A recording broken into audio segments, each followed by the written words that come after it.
Good afternoon, everyone. Welcome to the Wells Fargo Center for Small Business and Entrepreneurship annual event. I see people are joining right now. This is great. Welcome, welcome.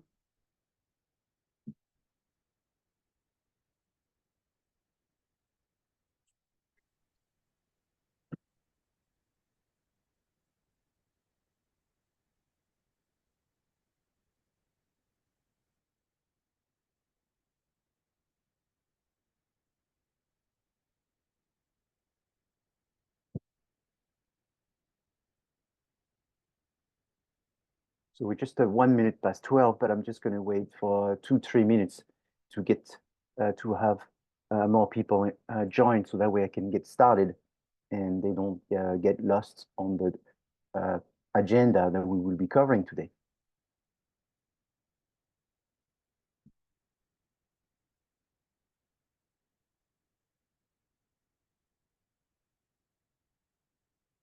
Excellent. So great. We've got already 60 people. It's very good.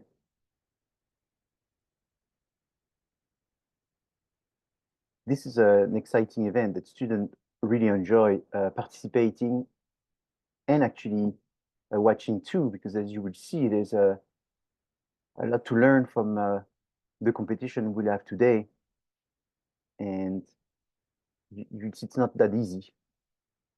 So great. I'm checking to see if I saw there's Matthew here. I was wondering about Federico and Peter and Anna and Jennifer. There's a lot of people, so I have a hard time keeping up with some of these people. What about Juliana? Are you here already, Juliana?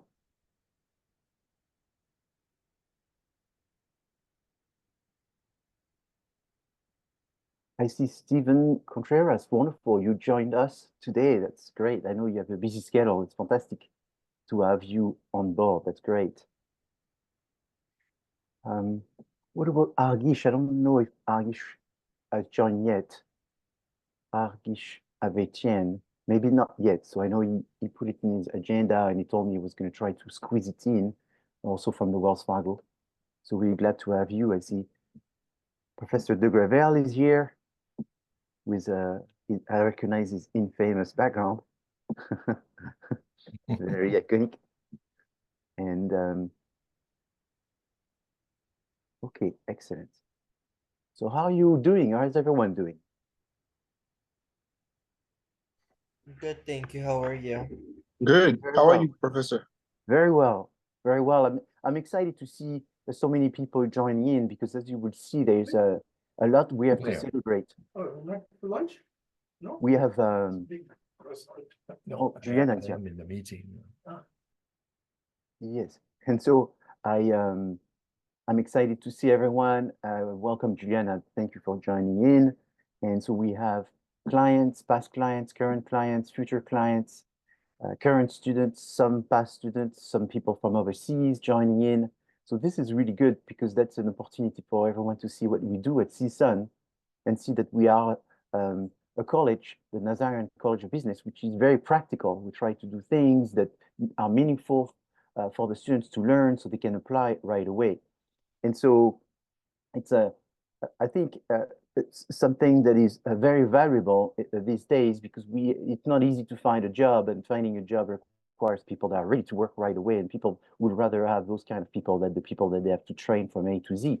So that's what we do, is we give them enough that, you know, they're not 100% ready, but they are more ready than not. And then when they hit the ground and they work for those businesses, they are very soon impress them with a number of things that they already know how to do, and therefore they get to be more celebrated and more promoted and more appreciated at their work.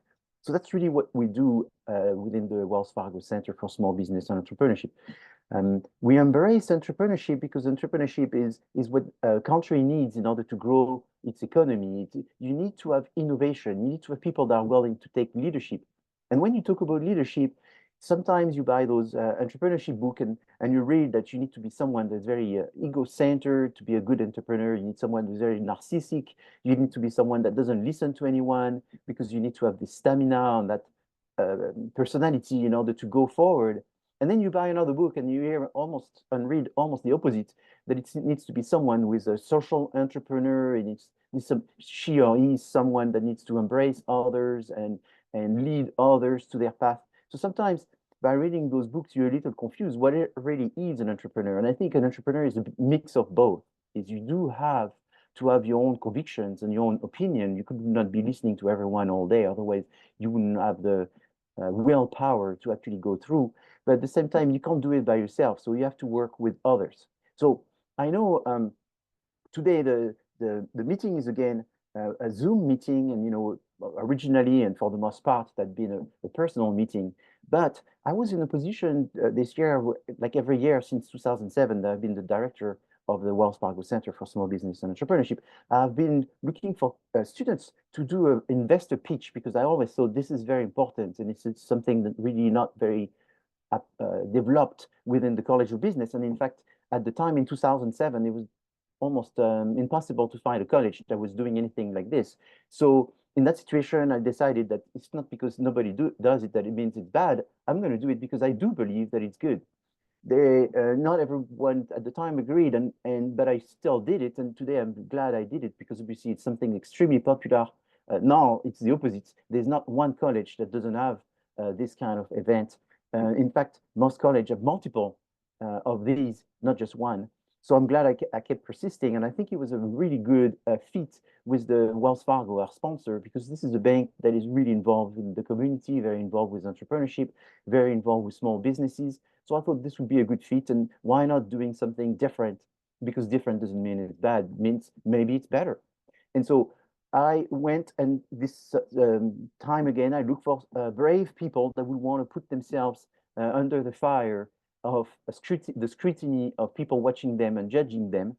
And it was not easy. I essentially had one person that was very timid, then two person, and three person. And then usually when I have three, there's usually two that drop before the end. So I do have to have more than three in order to put all my eggs not in the same basket. And so I look for five, knowing by experience that there will be at least two dropping, but I couldn't get five. And suddenly, sometime in March, end of March, there's two people that added, and the three that started working with me in February didn't drop. So today, actually, we have five people that will be presenting. Nobody dropped. However, I was working with someone till pretty much 11 last night. So I was working with students all day yesterday, because obviously, people get more pressure at the end, and things get produced oftentimes at the end.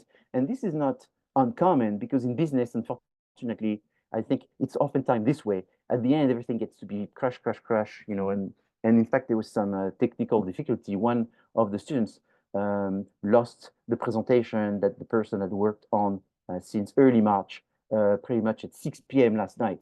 They lost everything. So it was a redo. The people that worked on this, the four people that worked on this, can you imagine losing your presentation yesterday at 6 o'clock and you have nothing and you have to do it back from memory? So it was interesting, and I think we will pull it through. And so we have really great students at CSUN. We have troopers. We have people that are willing to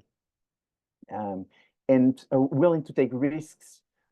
Willing to embrace something new, not knowing what they put themselves into. And sometimes that's what you need to be an entrepreneur, because if you knew everything you're going to have to do in order to be successful, you probably would not do it.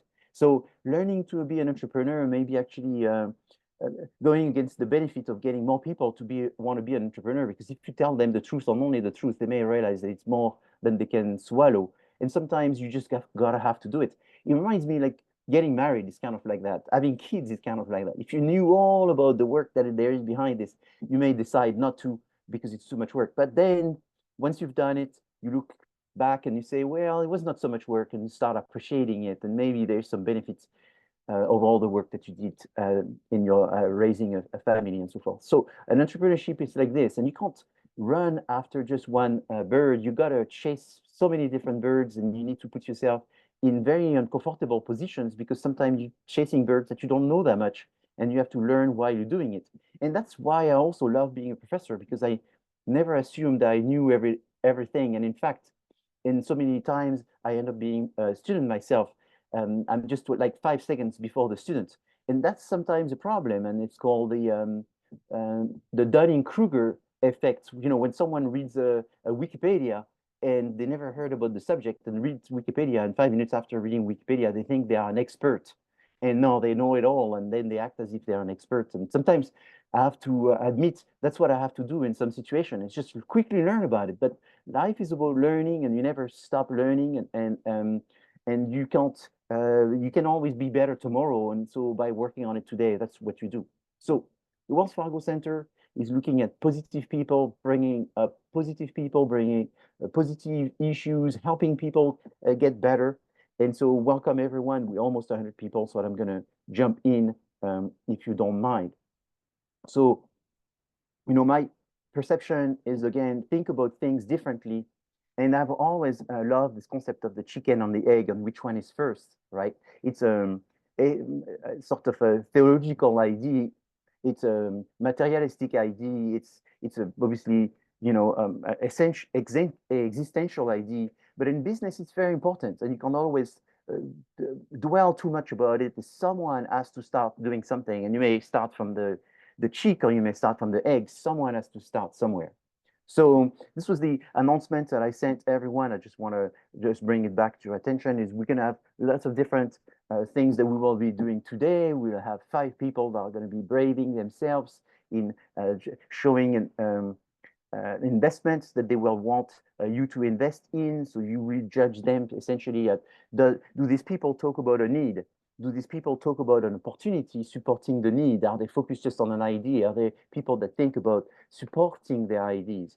Do they come up with some kind of problems that they want to solve? Are they talking about some solution and then coming up with a clear definition, description of the solution? Then are they asking for an amount of money that they can essentially describe and explain by saying, I want this kind of money. This is what I'm going to do with this kind of money. And based on doing these things, this is the return that I expect on your investment within this time, with some kind of market analysis, some kind of forecasts, and some kind of reconforting solution to explain how the money is going to be back. And then maybe finish with some future vision that they may have for this industry. So things like this, I think, are very important for business students to learn. So all the students actually in this cohort of 2024 have different backgrounds. There's not just one person in management. There's actually one management, one accounting, one finance, one marketing, and one business law. So they come from various majors. So I wouldn't say that there's a specific profile, because everyone brings an advantage to the table or something that they are good at. So today's agenda, I will pretty soon stop talking, and I will pass the baton to my loyal colleague of Professor de Grevel, who has been a tremendous supporter working with clients and supporting the Wells Fargo Center for many years. I would say it's probably been 10 years or something like this. So it's great to have you again and come today present your students' work and the excitement and all the things that you're doing. Then we will have the executive people from Wells Fargo speak at their leisure, and I believe it will be Stephen Contreras that will be starting the conversation, and Argist Avetian if eventually he has time to join and he comes in. And then we will have the 2 competition. One is based on a 60-second pitch. So it's also called an elevator pitch. So I told the students before coming here is try to figure out what this is about. An elevator pitch is just a brief 60 seconds that, oral, verbal presentation to try to get attention of an investor in order to get an appointment, maybe for 5 minutes. And then the 5 minutes is more formatted with actually a presentation, so they will have a PowerPoint for the 5 minutes. And between these 2, there will be a voting, and then a final voting, which will be the aggregate score between the first and the second voting from everyone who has took the time to vote. And here I would have the opportunity to welcome also Professor Deon Zell. I saw that you're here, so it's wonderful that you're there, and we'll have a quick meeting with you and celebration of you being such a great professor in the Nazarian College of Business. And then I will be just closing. So I hope to be we will be finished by about 1:50, maybe 1:45 or something around there. So what does the center do? We provide business consulting services to the local business community, but not just the local, every business that hears about us and reach out to us through referral, or we sometimes reach out to businesses and offer them to get help from us.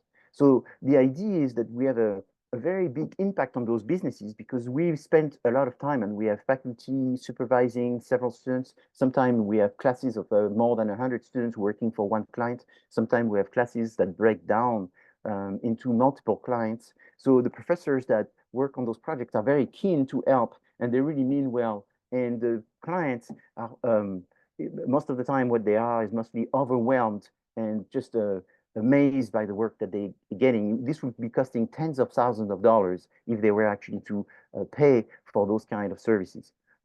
So it is very customized. There's nothing that is a cookie cutter. Every project is very different. The knowledge that we offer them are not what I would call, empirical academic type of knowledge. Is we really give them practical solutions that they can implement with a timetable of when doing what by who and what should be expected and how should they monitor and what's the next thing after that. So they step by step, like a cooking recipe that they end up getting. And all of this is great because it's all good will and good positive word of mouth for all the people involved, for the clients.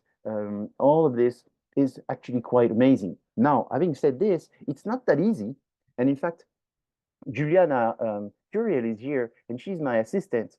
And we're looking for clients. And we're looking for clients that really mean to be with us and really want to be held by faculty. And they don't just want to use our time. They actually mean to receive services. They mean to work with students and so forth. Juliana, would you mind just saying just a few words about your experience as my assistant since September in talking to clients and how it was difficult at the beginning and eventually you starting to get into the wing of things, but still clients are sort of not totally realizing the good benefits, I suppose, in being in the center. What do you think? Yeah, it's been a great experience.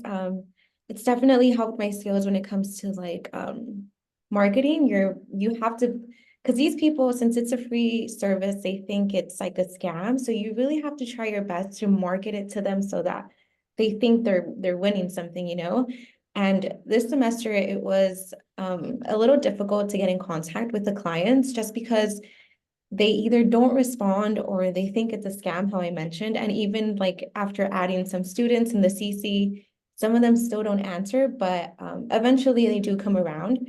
But the experience has been great overall.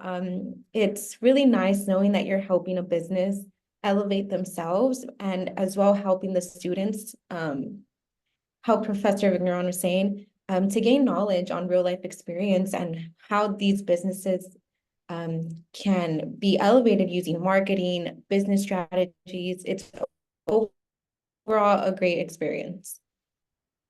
Well, thank you for your assistance this past 2 semesters. It's been great. I know that you also learn in the process, and so this was a discovery, and this was great having you on board. Well, you're still going to be working with me till May, June, and so forth. So I'm glad that you're going to be able to help me because we actually, at the end of the day, we did receive quite a large number of clients now that you have to sort of go through in order to reach out. And so we hope we're going to have great clients for the future faculty project. So thank you for your help. Much appreciated. And so again, to recap, we offering business strategy. So that's a big word for helping businesses think at a higher level than the tactical level. So it's not the day-to-day things, but it's the big picture for the next year, for the next 2 years. Coming up with this big picture is not easy for small businesses. And that's oftentimes why they don't really know what they're going to get from us, because oftentimes they think day to day when in fact they should be planning in the future. So we help them with the planning. Then there's quite a lot of marketing, sales, and management, operation, and so forth. One of the things, obviously, that comes up all the time is, can you help me with my social media?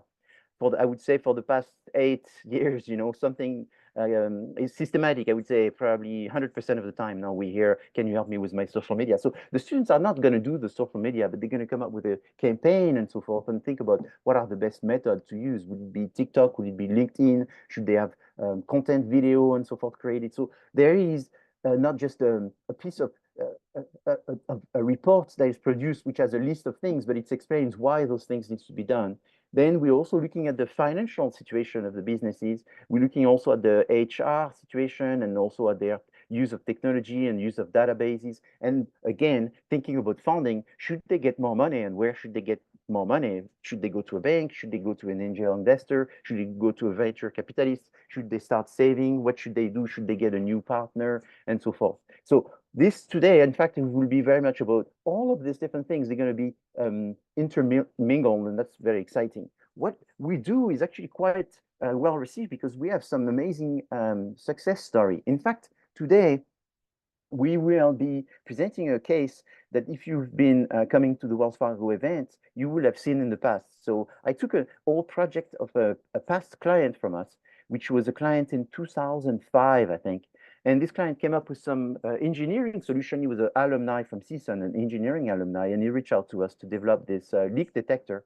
And we actually developed marketing plans and business plans, different things for this client. And eventually these clients submitted this to get some funding. And so we helped him gear to different funding. And he got $130,000 from the plan that we gave to that client. So it was not nothing, $100,000. That was a good seed of money for winning some grants for some innovation.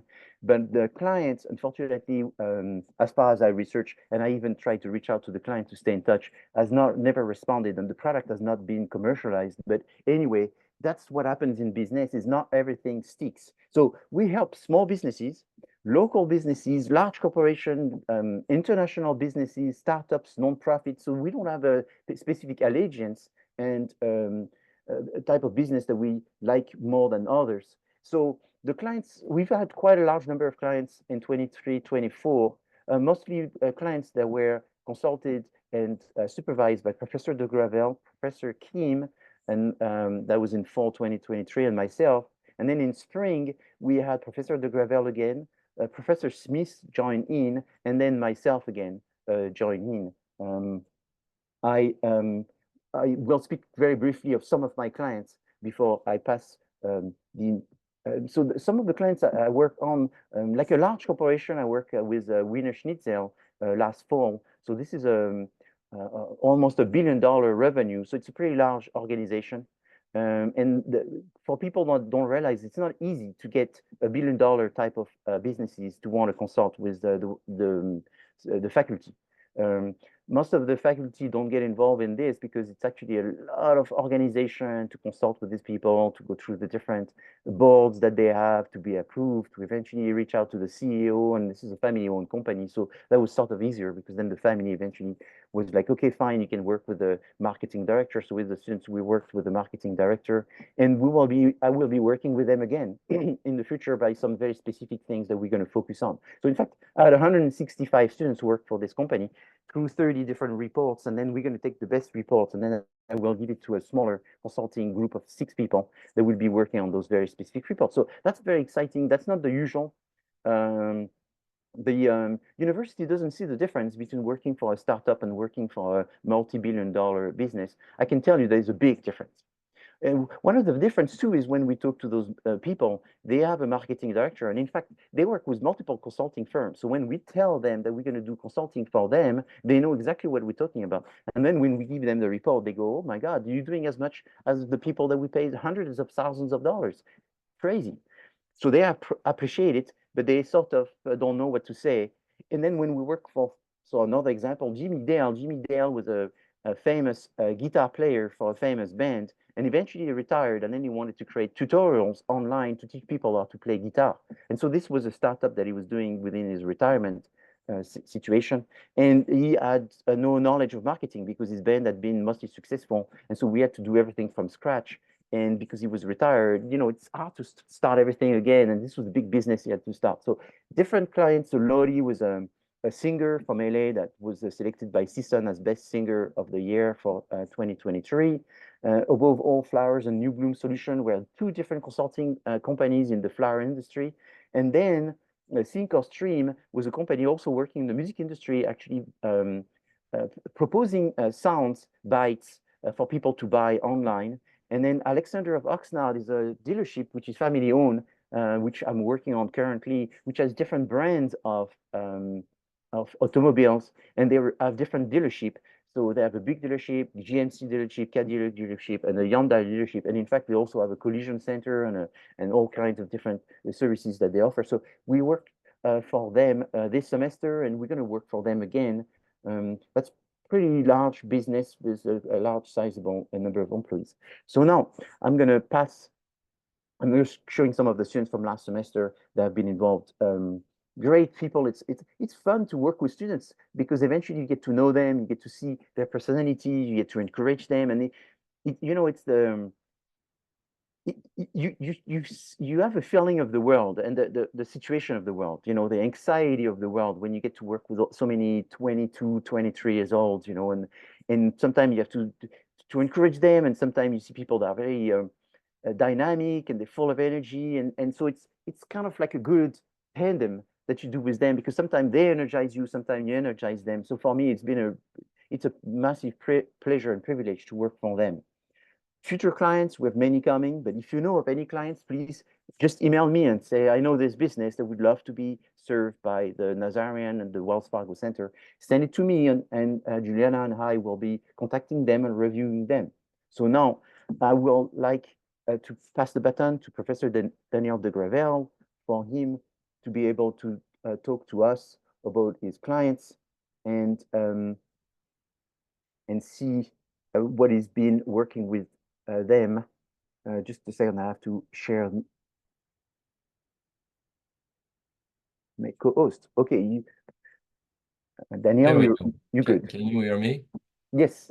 Yes? Yes, Okay. we can hear you. So, welcome to everybody. Nice to be with you. And thank you to Frank for his invite. I've been, participating in this series of events for a couple of years now, and we collaborate very well with Frank. So, and coincidentally, we're French, so I don't know if it creates a bond, but probably yes. All right. So, yes, I've been, like Frank, working on a supervisor for different consulting projects for a couple of years now at the graduate level and at the undergrad level. So for today, we'll have 5 cases, 5 projects. 4 of them are at the undergrad level from the Business 491 CS, which is the consulting class that Frank is teaching as well. And 1 who is at the master level, and I will say more about it and explain what is the frame in which this project took place. So some of the students are here of the teams that worked on the project. Some are here, some are not. They couldn't make it because there was conflict, schedule conflict, so they couldn't make it. So those projects where students are not present, I will commend them, right? So I know the first one, so I can share my screen now. Each team has 2 slides, right? Has prepared 2 slides, so they will talk like 2 or 3 minutes on the company, right? Or I will do that. The first one is I think John is here, right? So John, are you? He was the lead of the team. Are you ready to talk about this, John?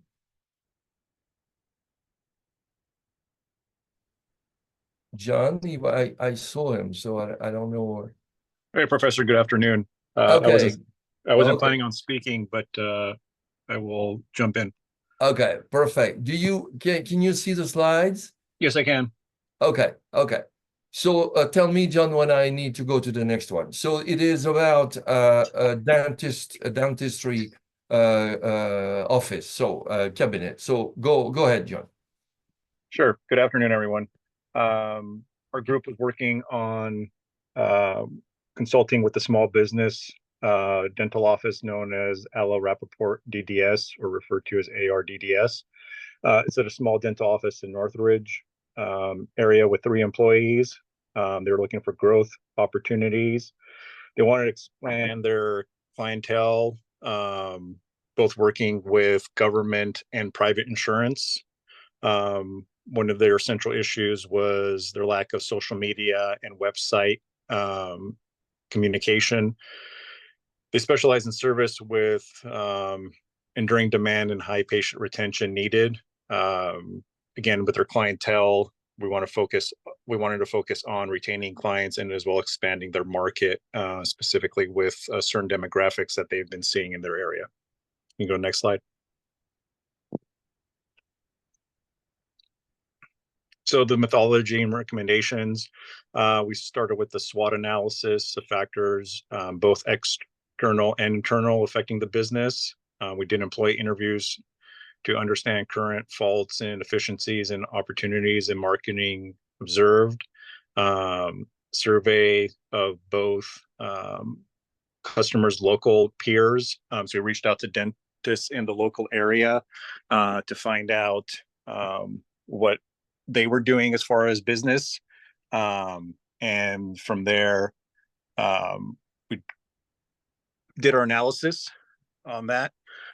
Some of the recommendations we had was social media strategy, look more for family-friendly online and have a regular posting schedule, target marketing toward Russian-speaking community. From the survey we did, there were about 60% of her patients were Russian-speaking. So we wanted to touch base on that. Most of it's by word of mouth. And then lastly, we wanted to optimize staffing to allow for future expansion. All right. All right. Thank you, John, for the presentation. All right. Let me stop sharing and then going to the next one. Right. Let me go to the next one. So I have to open the next one first. Yes. So I do not believe that any student is here for this one. So I will share this with you. Let me share. I'll have to change that. Stop sharing. All right, now let me share the good one. The one I want to share. Did it open? Yes, it did. Okay. Share. Oh, can you see it? Soul Fire Phoenix, right? Can you see the slides? Okay, good. So this is an original case. It is, you know, the owner, the founder, the entrepreneur is called Laura Libby, and she is very experienced in, you know, healthcare, but more specifically in the phenomena of menopause.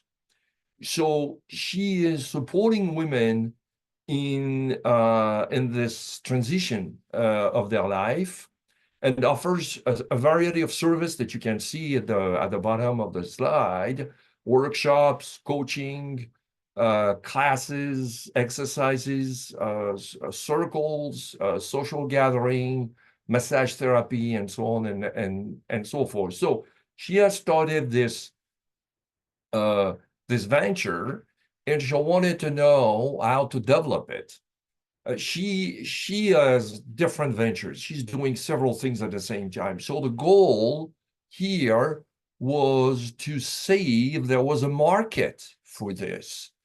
Men, maybe, women, obviously, but what age? And we realized that through research, not me, but the team, right, who wrote these two slides, that women, in fact, do not know very, very well what is happening.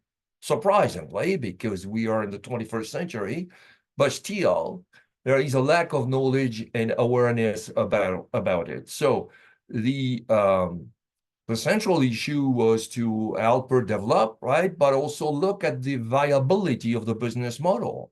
Is it possible? And which marketing strategy should she develop, right? So this was the central issue. So the team did the following things for the client: research of information about the menopause phenomenon, and look at what could be the potential clients. What are the segments of clientele that should be interesting for her to do that? And then they worked on the marketing side to offer recommendations about how to develop this. Is there a market for this or not? And of course, which price should be, what modality? Is it a subscription model? Is it a tier model with several services with a different, So they have worked on this and written a report on that, which is due tonight, by the way. And they have also thought about the different websites, because the client has several websites, to unite them into one umbrella. All right. So this was the client Soul Fire, right? The next one that we have is MGG, and I think there is someone from MGG. Is it correct? Is there anyone from MGG or not? No, apparently not. All right. So do I have MGG here? Yes. All right, MGG. So here we go. So MGG stands for Muri Gold Gallery. It is, as its name says, it is not an Asian, business or owned by an Asian person, because Muri looks like, and it's on purpose, looks Japanese. But it is the client as a jewelry, right, store, and is trying to develop its brand. However, there's some challenges, right? And the central issue will show that the location is not perfect, and he in fact is using another brand that he's selling. So the central question is, to develop this jewelry, should the owner just become a retailer, right, having multiple brands, or develop his own brand because he's a creative, so he likes to do jewelry, special, bracelets, earrings, all the type of jewelry that you can think about. So the team worked on this project and did some research on the industry, looked at risk management and customer engagement and the online presence, and gave some recommendation to the client to know how he can develop his business and what he should be in terms of craftsmanship and collaboration, maybe with other jewelers, right? So the marketing strategy was also a contribution. It is generally the case. We always have a marketing component in the recommendation. That was number 3. Number 4 is a UFW Foundation, all right? And I think Ryan is here, right, Ryan? Yes, I'm here. Can you hear me? So let me share, and then you will be able to explain what is UFVF. Perfect. You can hear me, right, Professor? Yes, yeah. Perfect. Well, hello, everyone. I'm Ryan Rodriguez, and our selected client group for this semester's project was the United Farm Workers Foundation. The foundation was founded in 2006, and they are a committed nonprofit organization. They advocate for farmers' workers' rights and provide crucial support to farm workers across the United States. The key issues that our team identified upon initial analysis was first the performance reviews and the strategic goals. The performance reviews, they lacked clarity, and on top of that, there was no real metrics or quantitative additions to the performance reviews to really understand which employees were best.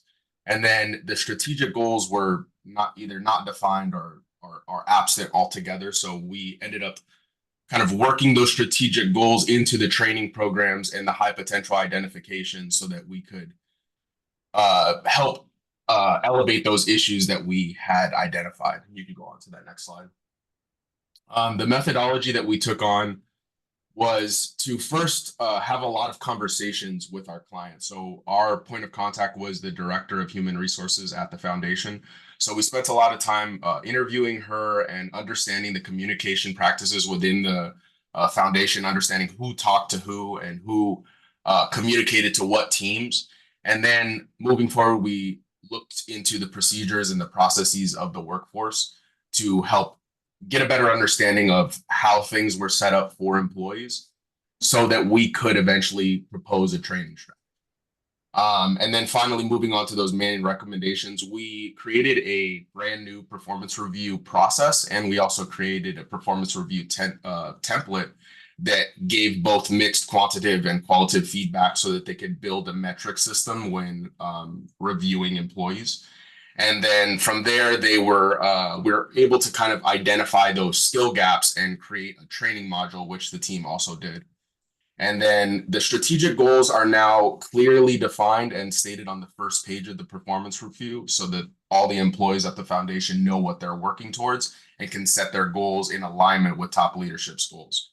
And then finally, that was in hopes going to find those high potential employees for us so that we could find the ones that, the diamonds in the rough that may not have that opportunity to shine, and we could get them on the pedestal that they deserve.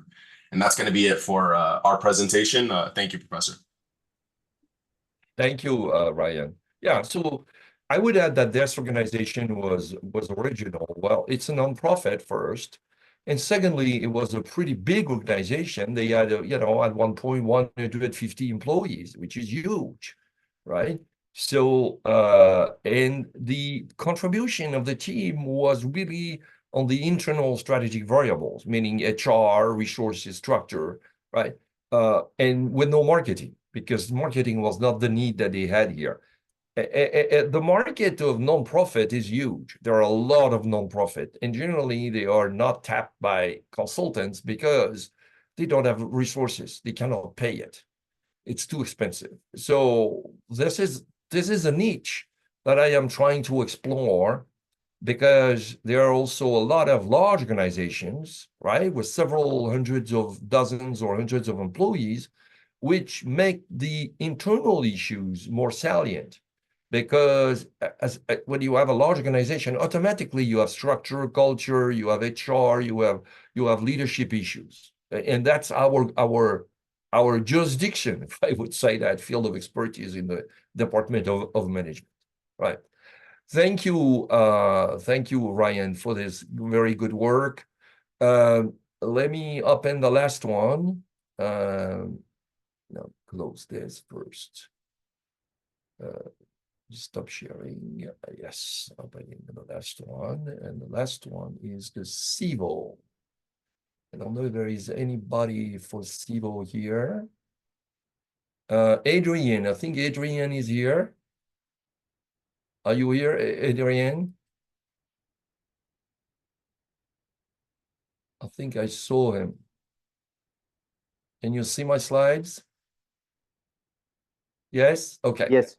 All right. So this is a kind of outlier in the 5 projects. Why? Because it is a project that is at the master level. It's a master of a music industry administration run by the College of Art and Media, Department of Music, the Tsang College, and the Nazarian College of Business. And this is a master for musicians who want to learn business at the same time. Considering that most of the people who graduate will not work in pure music as performers or composers. They will work in field around music, like finance, like legal, like HR.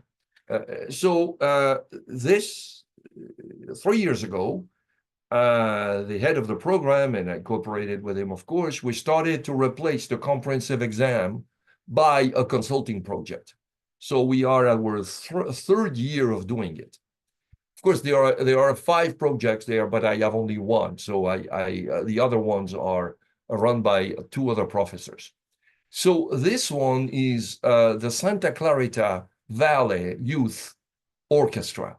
It's a nonprofit organization which is delivering education in music for young people, right?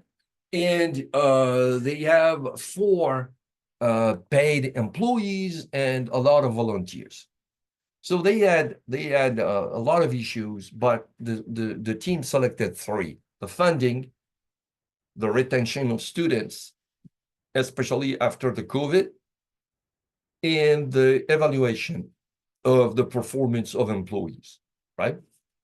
So they did a very good work on this, and you see these 3 issues in blue, and each time the methodology and the recommendation. So for each of these 3 issues, they developed a methodology, and they gave recommendation, how to increase funding, how to do fundraising, how to sell merch, how to do more events, more musical events, so they can make them paid, right? Paying events. Right? The methodology for the evaluation is, it's pretty classic because it's an HR issue. How do you evaluate your employees? So you have performance criteria, you have a grade of evaluation, and you have also, you celebrate success, and you have an infrastructure to run the evaluation. How did you do the evaluation? To improve the retention of students, it was more, there is a part of marketing, but there is also a part of partnership. How can they partner with other schools, with other organizations? And the marketing is develop new material, trying to use better social media, word of mouth, having audition requirement and evaluation criteria for the in onboarding of students, and have events to make the organization better known, right?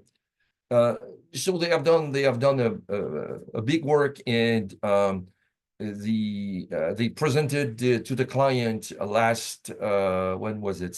Last Saturday, and they had the organization, the CIVO, had 5 people present, which was great because it is a sign that they're really interested into what the team did. We're going to have them again next on the next cycle, which will be spring 25, with the other issues that they have to deal with. So that's what I have to say about these 5. Now, a couple of comments. Franck, I have 2 minutes or not? Yes, go ahead. Okay. So I would like to insist on the importance of what the Wells Fargo Center does, and the importance of prospection. Prospecting client is difficult.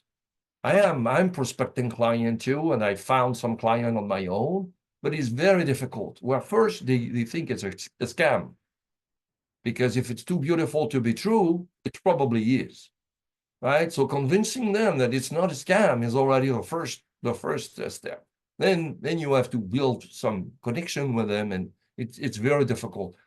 The way of making sure that a project is adapted is, I have developed some templates for this, is writing a document that is kind of contract between the team and the professor and the client, to make sure that we understand what we have to do, because so many times we realize that there is a misunderstanding. Even if the words are the same, we don't have the same meaning behind the words. So we have to make sure that this is we're on the same page. Otherwise, it creates misunderstanding and resentment, right?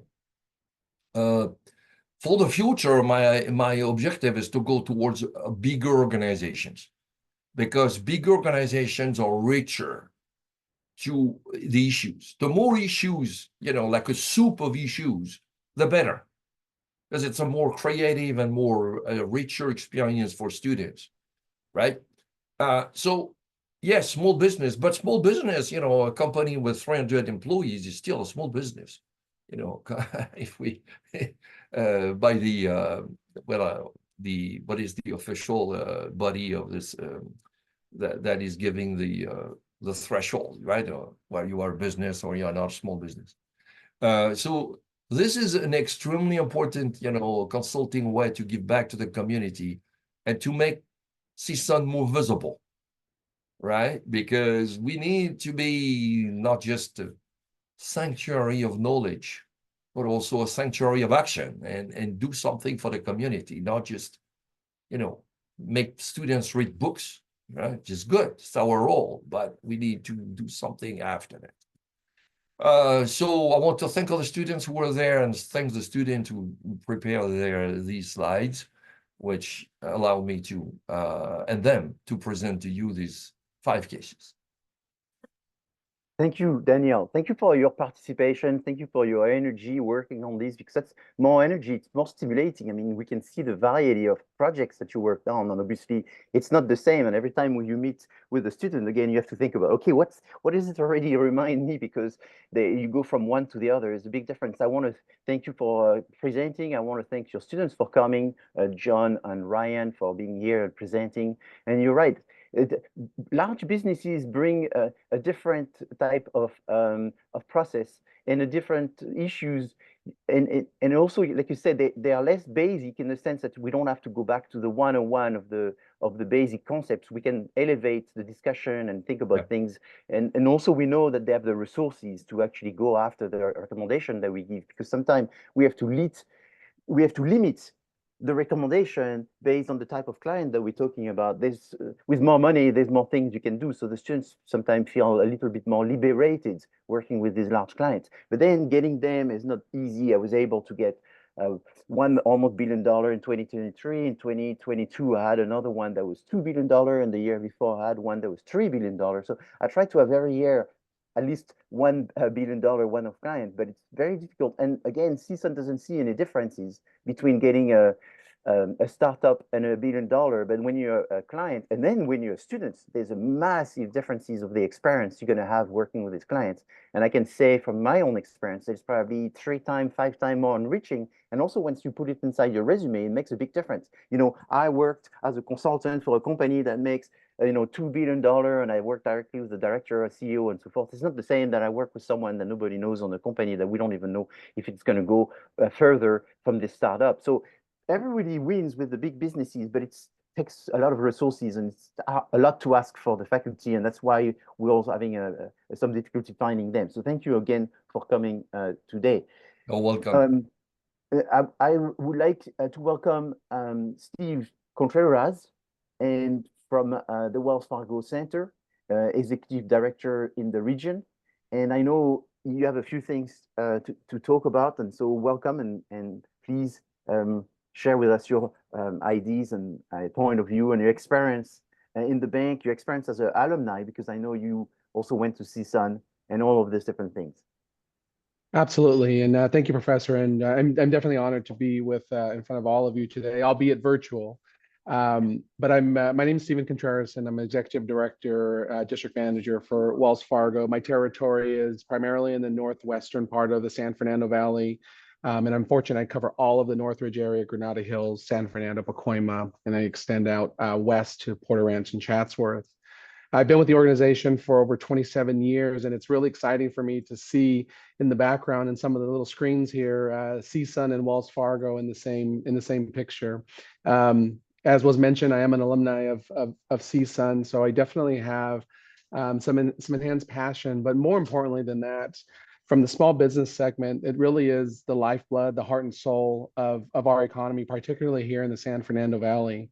I've had the very fortunate opportunity to support numerous professionals in the territory that I support in helping them, one, create something as simple as a business plan, and then moving it beyond a hobby to an actual way of life through increasing cash flow, increasing revenue, reducing expenses, and really just providing access to capital and consultants that will help them along the way. We're much more than just a bank that provides products and to a small business, but it's the services that we could provide to really help them thrive in where they do best. I do reside in Northridge with my four children, so I'm heavily invested in the San Fernando Valley, and I couldn't see it any other way. I'm really fortunate to work for an organization that really does support entrepreneurship, small businesses. As you know, our investment in CSUN has, and our relationship with CSUN has been, something that we've done for many years. And I do look forward to the opportunity to continue that partnership. And I congratulate all of the finalists on, making it to the final round. It's a really exciting time. And my last point is, obviously, as we move beyond COVID or 2020, I've had the opportunity to see a lot of businesses pivot.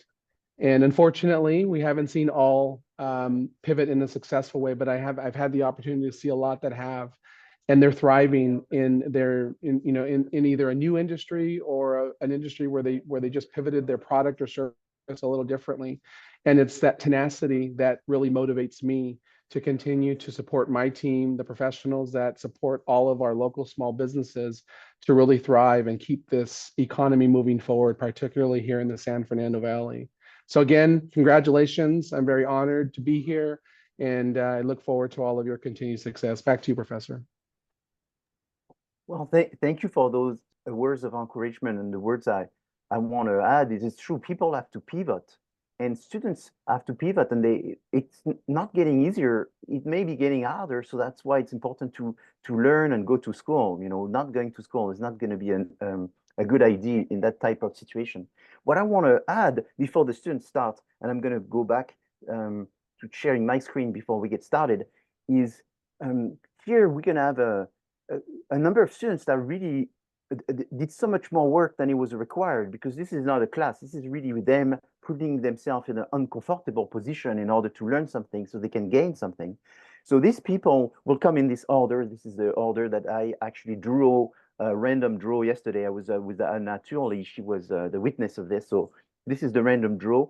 And so what's interesting is all of the students that are joining us today are listening to the presentation from Professor de Gravel, from what you're saying, Stephen, and suddenly all of this starts making sense. Oh, I have to do this HR thing, I have to do a SWOT analysis, I have to do some research, but all of this for them sounds like a class. I did a class research, I did an HR class, and I do all of this class just because I want to get to the final point, which is to get the degree. It's not just the degree, it's also material that you need to understand, because that's what you're going to be using in the real industry. So that's why we try to put this all into a concrete position inside the center by saying, now all the things you learn, go use them. And so to me, it's funny to see them getting a revelation when they are preparing for this presentation, because suddenly I tell them, oh, you have to talk about this. And then they go, oh, I took this class. Gee, I forgot all about it. Now I'm finally going to have to go back to it and see why this was all about. And then they're starting to use it. And then they realize that it's to their benefits to have learned those things. And now it becomes more materialized. So the first stage, we're going to have the 60 seconds. And so I'm going to ask all the students, please, to turn your camera and come forward. Matthew, because you will be presenting one after another. And so I'm waiting for everyone to just remember your order and stop sharing. And I'm going to see, where is Matthew? I don't see him yet. So Matthew, you'll be first. Federico, you'll be second. Are you here, Matthew? Yeah. Okay. I'm here. How's it going? Are you ready? Oh, yes. So I see you. So just wait for everyone. So I see Wait. Matthew. I see Federico. After you, there should be Anna. Are you there, Anna, as well? So Anna is Hello. here. Perfect. We can see you. And now I can't get the background to work though. it doesn't work. I've been trying. Okay. Well, too bad. And after Anna, we have Jennifer. I'm waiting to see Jennifer. I would like everyone to be sort of grouped so we can keep it. Because people are going to vote, so they need to see you. Don't disappear after you make your presentation. No? Keep smiling. Hello. Okay, Jennifer is here. Good. And now we're just missing Peter. Yes, Professor. I'm here. I'm just getting ready to set up my camera. Okay, so we'll just wait for you for a few seconds. And because Peter is, is as a special situation. He's taking a last class and all this, so we had to ask permission from his professor to step out of the class in order to participate in the competition, jump back in the class. So it's kind of, and that's why we also had to do the online, because there's a lot of things going on between all the participants. So we would just make sure everyone could be available. Okay, so Peter, just come as quickly as you can. And then we are gonna have you, Matthew, to start as soon as you can. And then when Matthew is done, you take 2-3 seconds to breathe, sorry. Federico, and you jump in, and then you take 2-3 seconds to breathe. And now you just jump in. It's your show, it's right now. Whenever you're ready. You're ready? Matthew. Yes. Okay. Okay. Hi, I'm Matthew Corrado. Me and my brother once operated and owned an independent coffee shop and art gallery. We had open mic, we had stand-up comics and musicians, like Daniel noted. We'd serve coffee, tea, spiced Mexican hot chocolates with shots of espresso, and everything ran on water. Because the pipes were in the shop were not properly insulated and we didn't know where they were, we had to turn a faucet on at night when it was going to freeze. One night, the employee responsible for this did it, but the gaskets in the valve expanded and it shut off a few minutes later after he left. This resulted in the water freezing, the pipes bursting, and then the coffee shop flooding. In addition to $10,000 of damages that were incurred by the water heater running dry, the drywall and cabinets needing replaced, and the espresso machine running dry, there was a $1,500 piece of art that was ruined at the gallery, and it was ruined by a spraying pipe. So we designed the leaky brand Nip in the Drip 6700, which combines ultrasonic monitoring technology and AI algorithms to remotely turn off water and turn on water when it's leaking. Let me know. We've got an investment opportunity for $220,000 for 29% ROI, and let me know when you're ready to know more.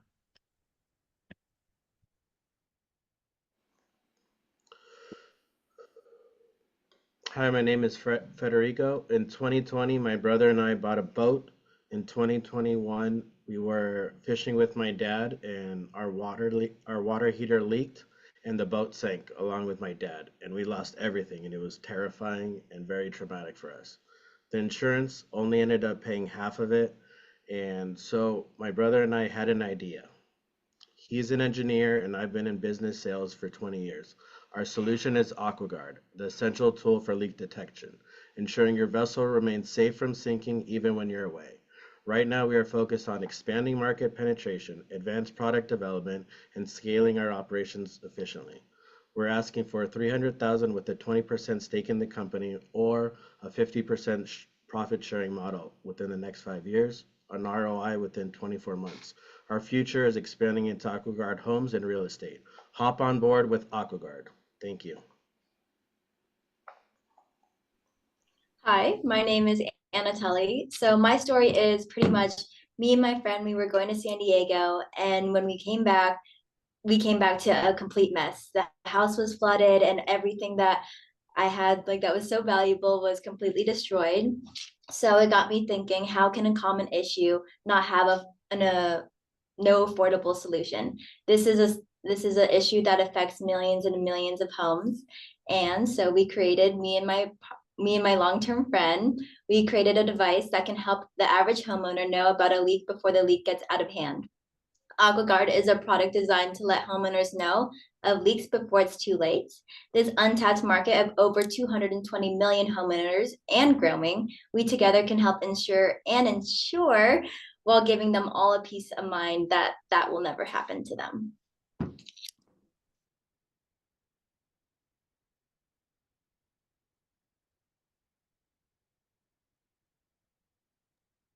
Hello, my name is Jennifer Villalpanzo, and about 10 years ago, my family, which consists of a single Hispanic mother and her 3 kids, who she used all of her savings to purchase us a home. We suddenly encountered a situation where one day we came home and we saw how flooded our kitchen was due to a leakage that came from under the sink. It started off as a minor leakage, but my mom ignored it because she didn't think it would cause major problems. And we came home and she was surprised to see her kitchen flooded. This leak roughly costed her around $10,000, and that's not even including the maintenance fees, and this caused her to become indebted. So being a young kid and seeing the stress that this caused my mom, I decided that I wanted to make a change, and I created a device that could help other families like my own from facing similar situations. I believe that this leak could have been prevented if there was an affordable and reliable device that like the one that me and my cousin developed. And my cousin has a master's in engineering in UCLA. We both managed to create a device that's affordable. It's suitable for low-income Hispanic households and many other households. We were able to purchase and manufacture this device for only $40. It could be sold for a retail price of $110, and we're asking for a $120,000 investment. And in return, you'd get a 25% equity and a 50% return for 3 years. And after that, it'd be 30%. Thank you. All right. Good afternoon, everybody. Thank you, everybody, for taking the time to come and listen to us. My name is Peter, and I'm actually from Ukraine. I was born and raised there, and not until very recently, I actually moved to the United States back in 2020 when the Russia-Ukraine conflict occurred. And when I moved over here with my family, we actually first started off in Northridge in our first house.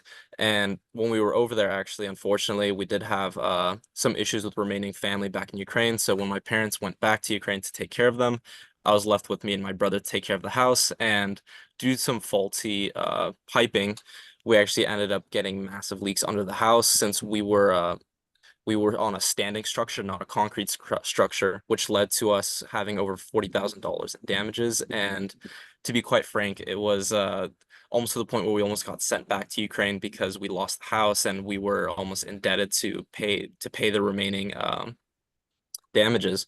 So at least from there, when we were able to get it resolved, my brother and I came up with an idea to basically come up with an invention that would be able to detect leaks and stop them from happening.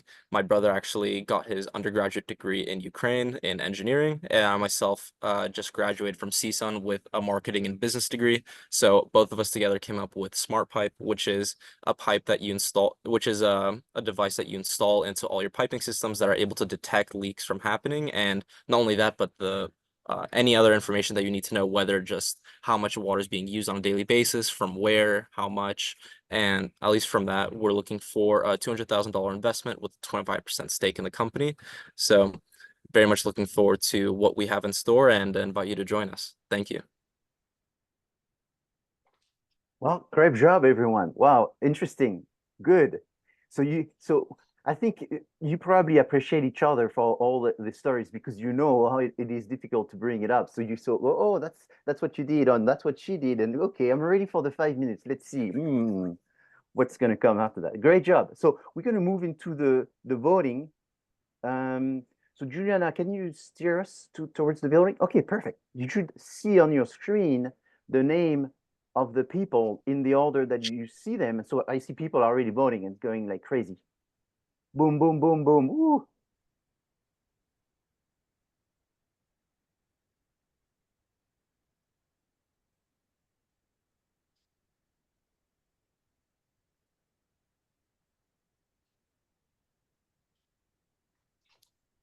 Not deserve that.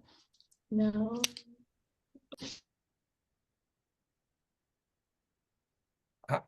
I'm sorry, how do you vote? So you go to poll at the bottom. It says poll and quizzes.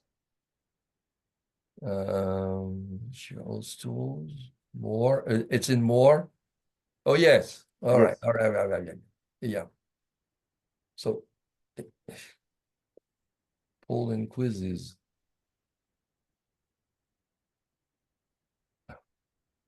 And then both form speakers and then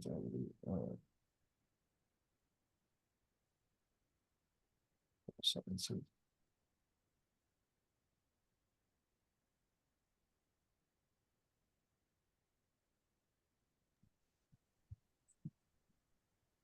So you can't, maybe I have to remove you as a Yeah, I had 7,500 yesterday. I have 1,430. Sunday was 12,466. So I've so never see hit if you double can, if it works now, Seriously? Danielle. Haven't even Yeah, won. yeah, Is it working? Okay, so this month. yes. Okay, I had to remove you from co-host. That was the only thing.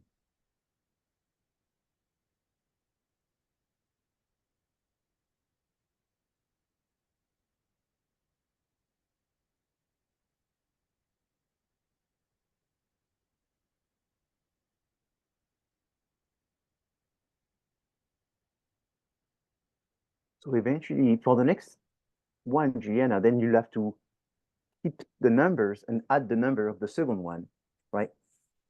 Because then we'll have a score for the winner of the first and the winner of the second, but then you'll have the winner of the total, which is the added numbers.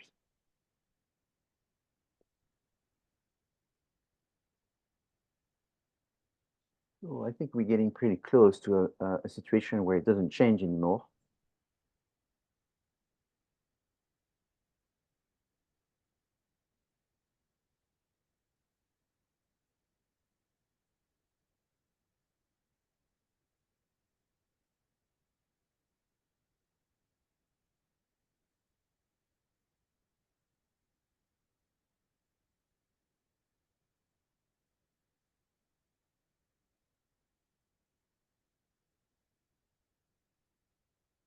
So I think 84. So maybe what time are we? 3 minutes. So let's do 3 minutes on half. So there's like 10 seconds left.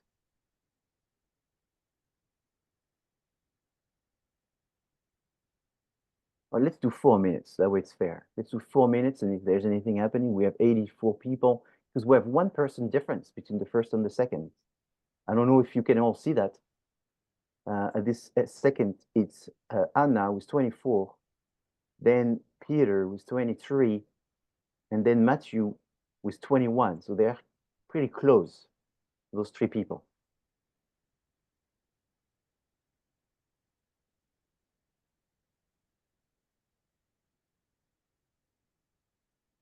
So yes, 4 minutes is passed. Okay. All right. So in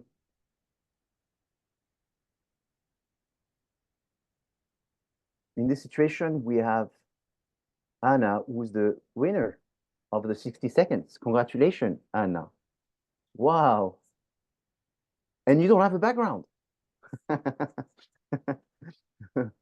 So just so you know, I've done this since 2007, and it's never happened that the person that won the 60 second won the 5 minutes.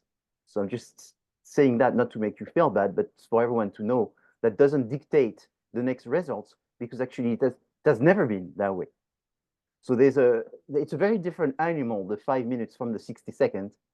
And so hang in there, we're going to go back to the same method. So Matthew, you'll have 5 minutes, and then once you finish, a few seconds, we'll separate you from Federico. Whenever you're ready, then Federico will start.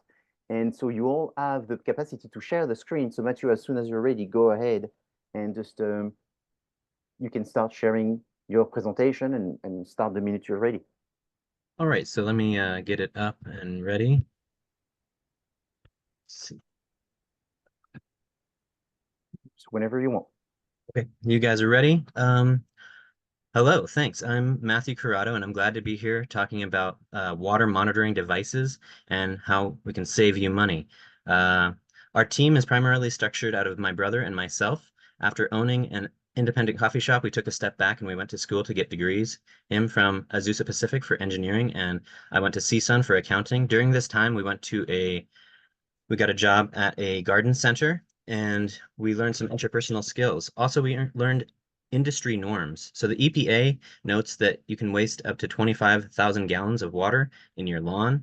Sometimes these regulation recommendations come with good or bad landscaping advice, such as watering at night, which causes fungus, or rotor heads, which are great, but they're expensive, and they're more expensive when you run them over. So don't do that. Damages are expensive. They're exorbitant. They're deadly for your businesses. It's going to cost you about $11,000 as a homeowner. And if you think the costs are going to be less than that, then you're kidding yourself, because there's going to be a displacement. mold, mildew, drywall, ceiling damages. There's going to be all sorts of damages, and you want to keep your cost to what helps you make money, not what sets you back. So you want your business to look like, well, the picture on the bottom, not the picture on the top.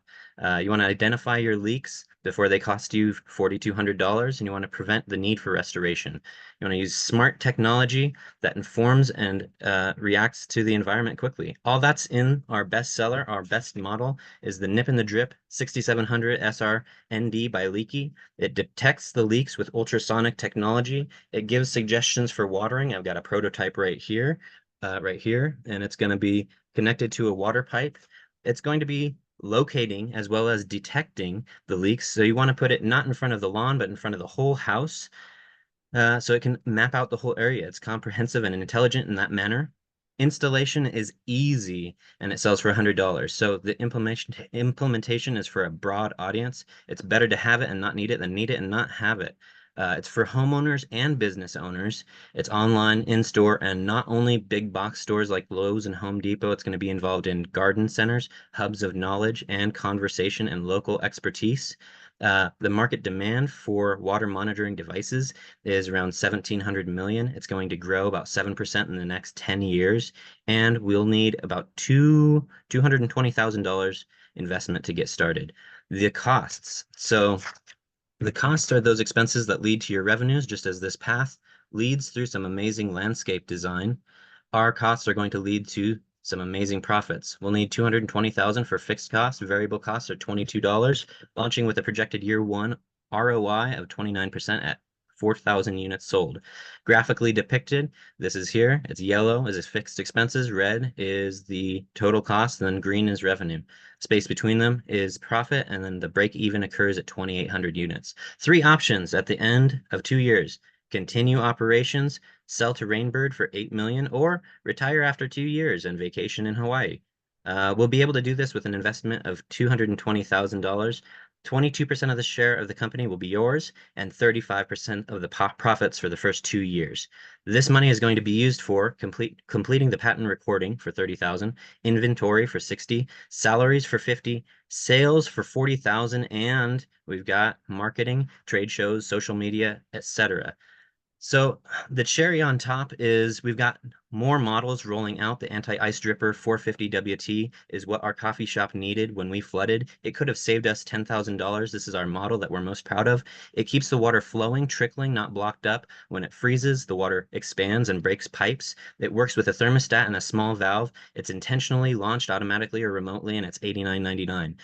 This is going to be the implementation collaboration. It's going to be mainly targeting a concentrated niche of Southern and Northern California, Arizona desert areas based on the Sunset Western Garden book zones, where there's hot and cold, there's sweating and shivering, there's snow, and there's heat. So thanks for your time. Please consider us a viable opportunity for your investment, and let us know if you'd like to know more. We got a lot more to share. Thank you, Matthew. Great job. Federico, whenever you're ready.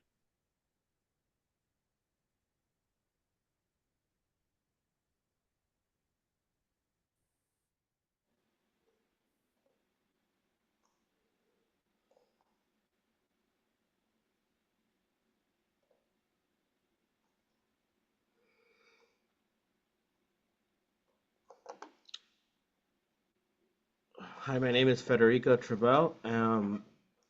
Revolutionizing water safety, AquaGuard.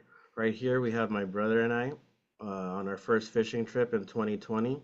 And as I stated before, in 2021, we were on a boat with my father, and our water heater leaked, and the boat sank along with my father, and we lost everything.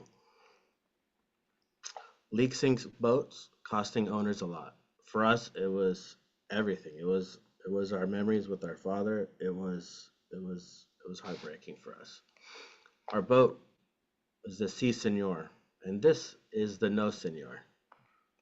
The problem, widespread and costly issues. Boat leaks are common in the US. We have comprehensive solutions.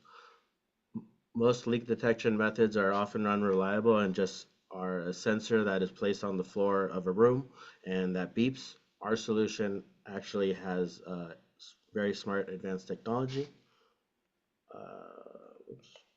This is an example of Marina del Rey Harbor. There's 100 boats there, all without any leak detections. After 3 years, 30% of those boats will experience water leaks and 15% of those boats will actually sink. We have sold 15 devices already. Right here is actually the device that Jeff has miniaturized, and this is actually the black box that we've installed already in 15 different boats. We are also partnering, we have a joint venture with Aloha RVs and Boats, and they've actually installed those 15 devices already. They have advised us that the best place is between the municipal water supply and the water heater and the check valve to install it. And right there, we have put it in green.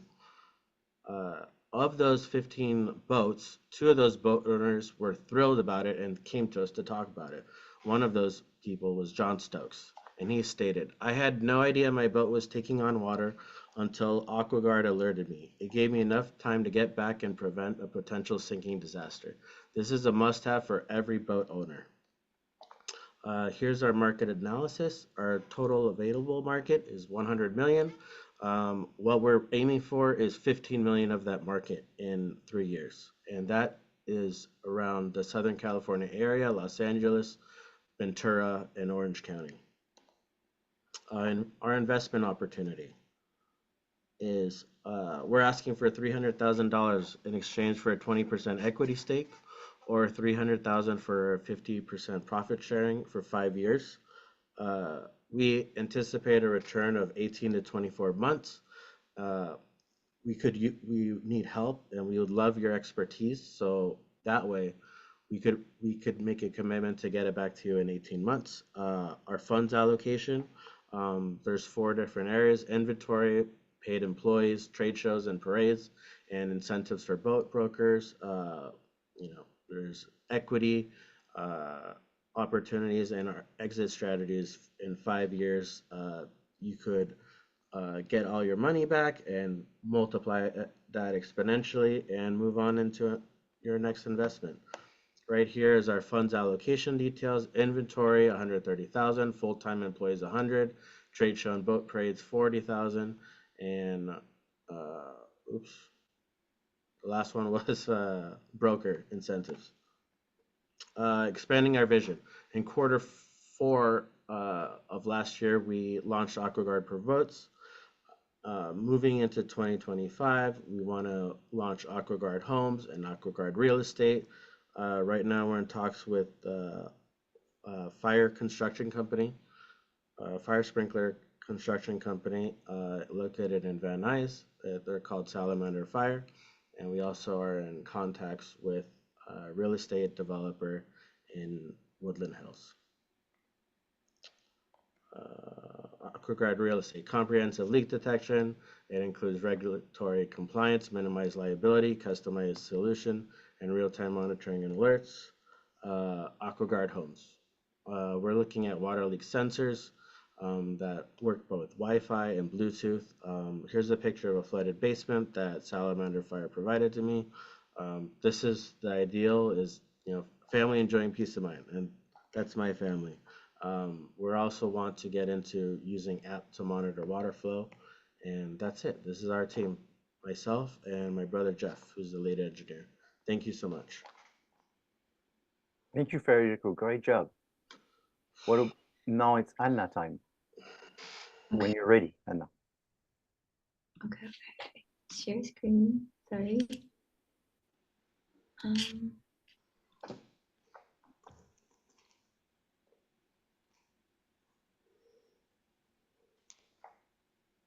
my God. So sorry.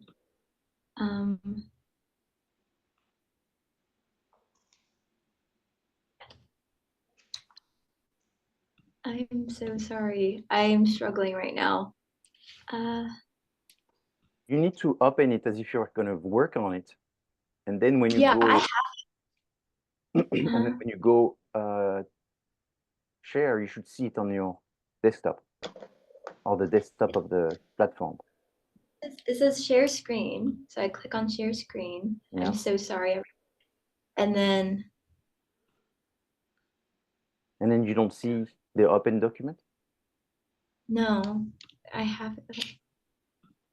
I don't know why I'm struggling, why it's not letting me. Goodness. So what we may do is ask Jennifer to jump in. Jennifer, would you be ready to jump in?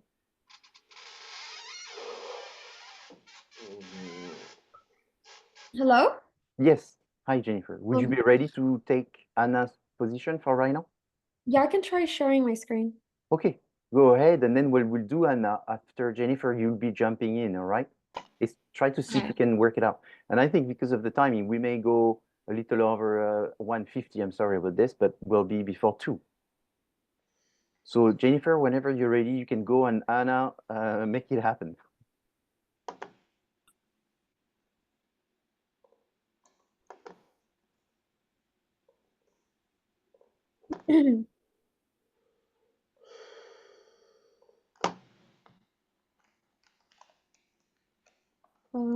I remove this.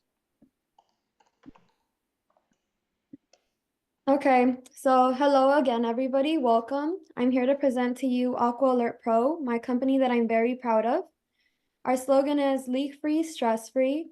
And I also provided my company contact info, so please feel free to contact me if you have any further questions. And please check out our website, and keep in mind that any and all feedback is appreciated. So I already briefly touched on the situation that caused me to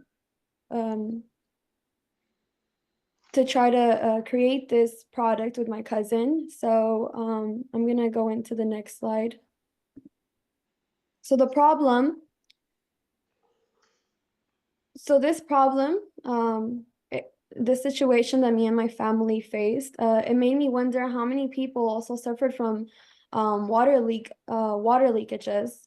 So I did some research, and here I provided a brief graph showcasing the most common insurance claims. And as you can see, leaks are the second most reported next to wind and hail. Also, not to mention that home insurance companies only pay out about $11,000 in any type of damage. And upon further research, I found out that 14,000 people experience water damage each day in the US alone. And in this little graph here, you can see the 4 classifications of water damage, which get more severe and more costly as they progress. As you can see on the graph, the first classification, it goes from slight damage to in a single room. The second classification is damage to an entire room and even the walls. And the third is oh, I'm sorry, I don't know what happened. Give me 1 second.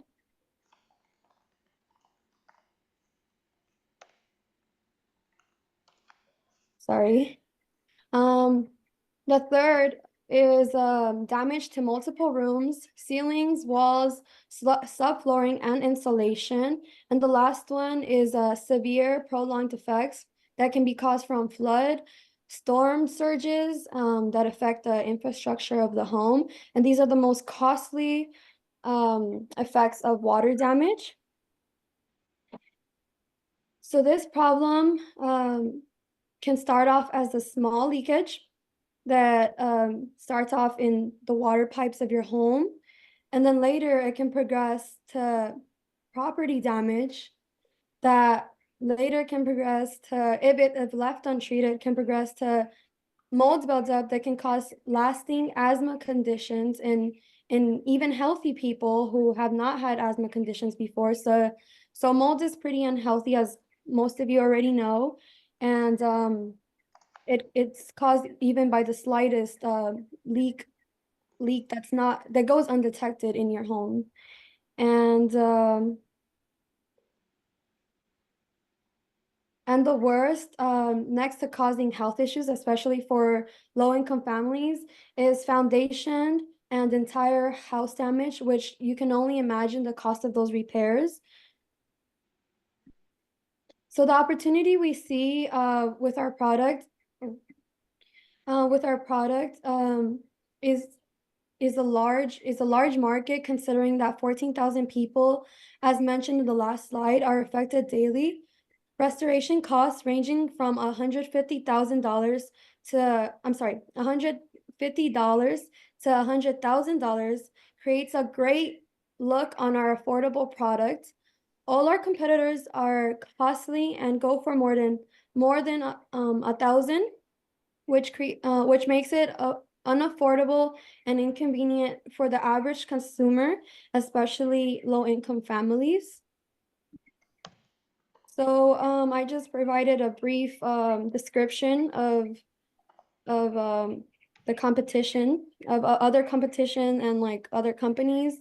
So I looked over 2 companies who also created leak detector products.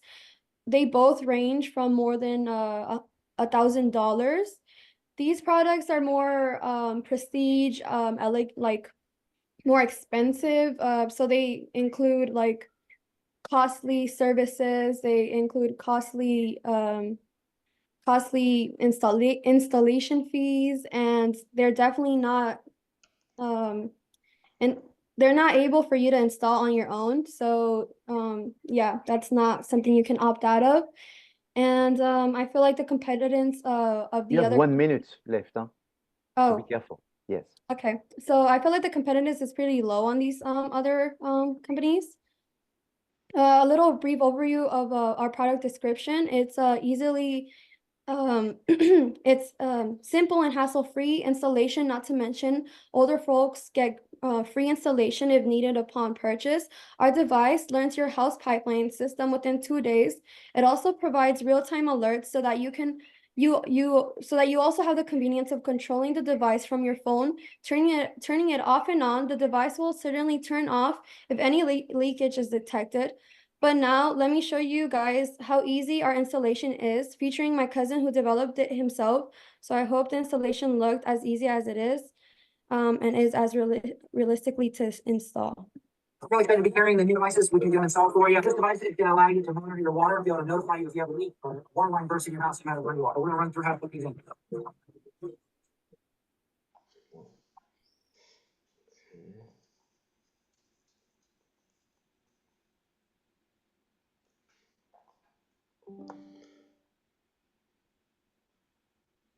And the unit's installed. We don't have any leaks. The app is now reading and communicating with the valve. And I can really excited to be carrying the new devices.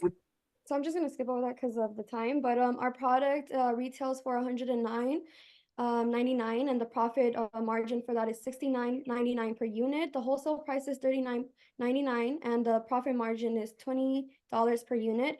We also provide easy monthly installations for payments, and our product meets QVC, which stands for quality, value, convenience. And we are using our target, focusing on TAM, SAM, and SUM. The TAM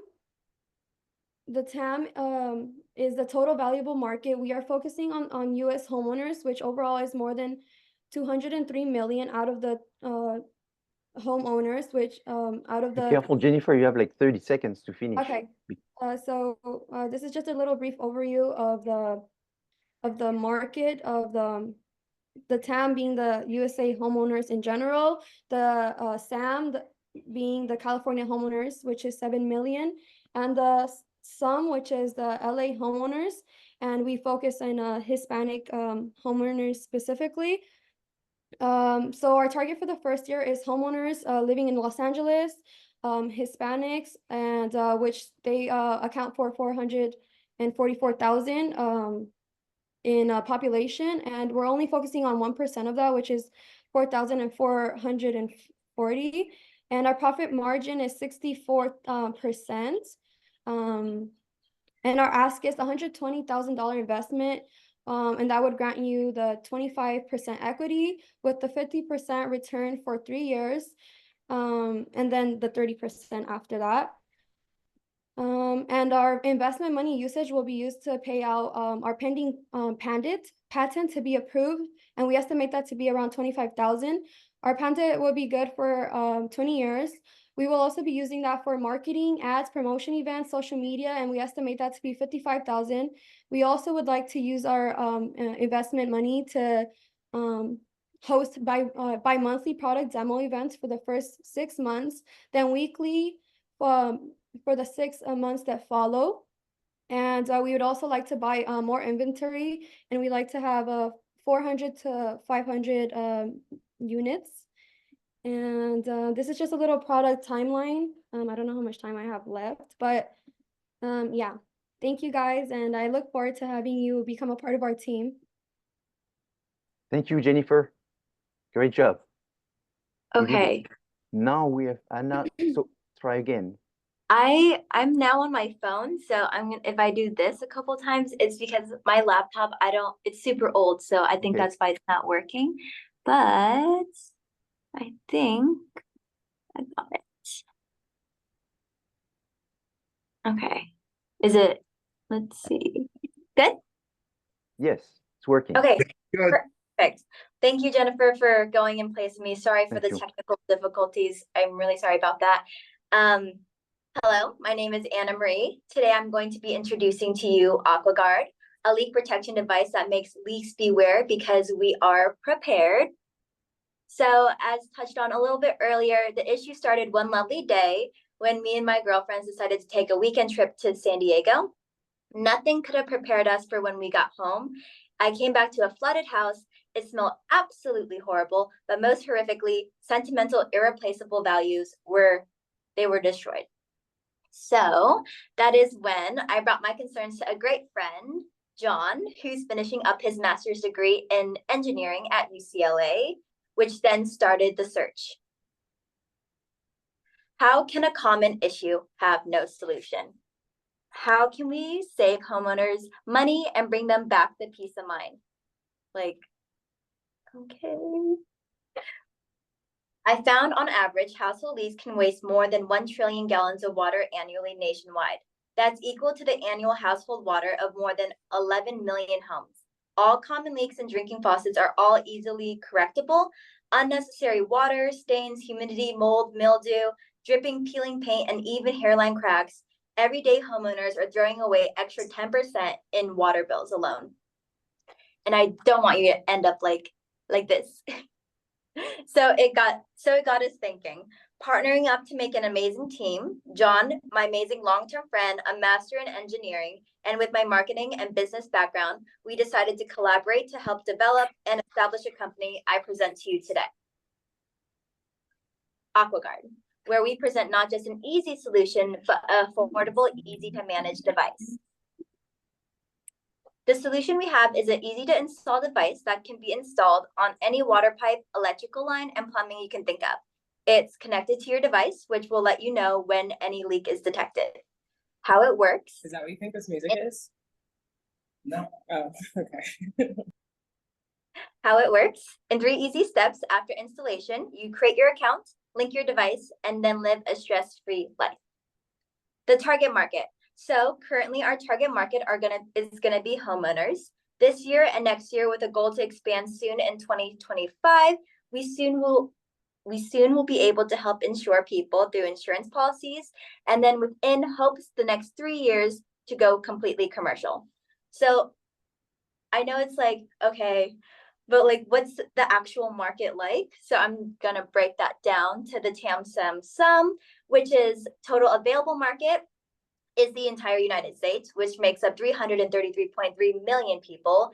Out of those million, the serviceable, the SAM, is an available market of 66.1% being homeowners, which is 220.3 million homeowners, all without our product, all needing our product.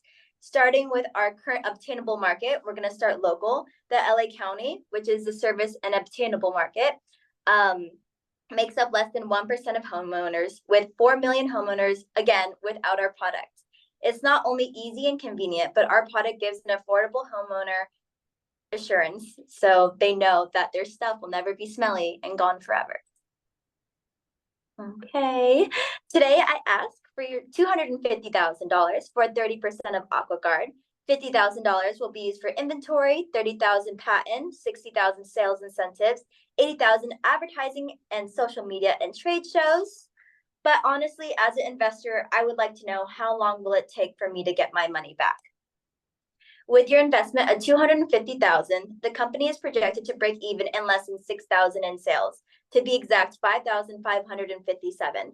This is less than 1% of the attainable market in the LA County. You'll get back your investment in less than 6 months, you'll see profit in 8. With my plan to grow AquaGuard, imagine the possibilities we can achieve together, not just through the LA County. With the ambition to grow to other states and across the country, AquaGuard and their investors will be the next multi-million-dollar company, saving one home at a time. And thank you. Great. Thank you, Anna. And now, I believe the last presenter is Peter. Yes. Thank you very much, Professor. So when you're ready. Here we go, Pete. Here we go. Thank you, brother. It says that the host disabled screen sharing, so I'm not able to share my screen right now.